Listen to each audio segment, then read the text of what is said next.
માં લક્ષ્મીને અત્યંત પ્રિય છે આ વસ્તુઓ. ઘરમાં રાખશો તો 4 ગણી પ્રગતિ થશે. દરેક વ્યક્તિ ઈચ્છે છે કે માં લક્ષ્મીનો આશીર્વાદ હંમેશા તેમના પર રહે. આ કરવાની ઘણી રીતો છે. વાસ્તુશાસ્ત્રમાં દેવી લક્ષ્મીની કૃપા મેળવવા માટે કેટલીક બાબતો પર ખાસ ભાર મૂકવામાં આવ્યો છે. જ્યોતિષમાં માં લક્ષ્મીને ધન, સમૃદ્ધિ, સુખ અને સંપત્તિની દેવી માનવામાં આવે છે. ઘણી વખત લોકો અજાણતા જ દેવી લક્ષ્મી પર ગુસ્સો કરે છે અથવા તેની અવગણના કરે છે, જેના કારણે વ્યક્તિને ધનહાનિનો સામનો કરવો પડે છે. જ્યોતિષમાં મા લક્ષ્મીની કેટલીક પ્રિય વસ્તુઓ જણાવવામાં આવી છે, જેને ઘરમાં રાખવાથી વ્યક્તિને ધનની પ્રાપ્તિ થાય છે. તુલસીનો છોડ. તુલસીના છોડને હિન્દુ ધર્મમાં પણ પવિત્ર અને પૂજનીય માનવામાં આવે છે. કહેવાય છે કે તેમાં દેવી લક્ષ્મીનો વાસ છે.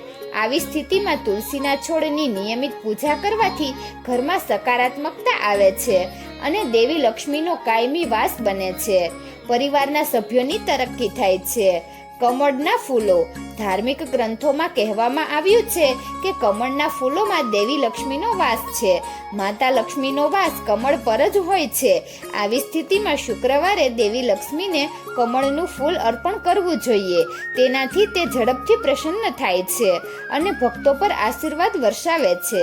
સાવરણી. હિન્દુ ધર્મમાં પણ સાવરણી વિશેષ મહત્વ છે. એવું કહેવામાં આવે છે કે સાવરણીમાં દેવી લક્ષ્મીનો વાસ હોય છે. કહેવાય છે કે ઘરમાં રાખેલી સાવરણી અલક્ષ્મીને દૂર કરવામાં મદદ કરે છે. તેનાથી ઘરમાં સુખ સમૃદ્ધિ આવે છે. આવી સ્થિતિમાં રાત્રે ઝાડુ મારવાની મનાય છે. શંખ. શાસ્ત્રોમાં શંખને દેવી લક્ષ્મીનો ભાઈ માનવામાં આવ્યો છે. એવું કહેવાય છે કે શંખની ઉત્પત્તિ સમુદ્ર મંથન દરમિયાન થઈ હતી. આવી સ્થિતિમાં દેવી લક્ષ્મીને પ્રસન્ન કરવા માટે ઘર મંદિરમાં શંખની સ્થાપના કરવી ફાયદાકારક છે. શંખની પૂજા કરવાથી માતા લક્ષ્મી પ્રસન્ન થાય છે અને ભક્તો પર ધનની વર્ષા કરે છે. શ્રીયંત્ર. જ્યોતિષશાસ્ત્ર અનુસાર શ્રીયંત્રને દેવી લક્ષ્મીની પ્રિય વસ્તુ માનવામાં આવે છે. એવું કહેવાય છે કે શ્રીયંત્રમાં દેવી લક્ષ્મીનો વાસ છે. આર્થિક સંકટ, ગરીબી વગેરેમાંથી પસાર થઈ રહેલા લોકોને ઘરે શ્રીયંત્ર સ્થાપિત કરવાની સલાહ આપવામાં આવે છે. કહેવાય છે કે આની સ્થાપના કરવાથી મહાલક્ષ્મીની કૃપાથી વ્યક્તિને અપાર ધન પ્રાપ્ત થાય છે. તો મિત્રો, તમને આ વિડીયો કેવો લાગ્યો જરૂરથી કમેન્ટ કરજો. જો સારો લાગ્યો હોય તો વિડીયોને લાઈક અને શેર કરજો અને અમારી ચેનલને જરૂરથી સબસ્ક્રાઈબ કરજો.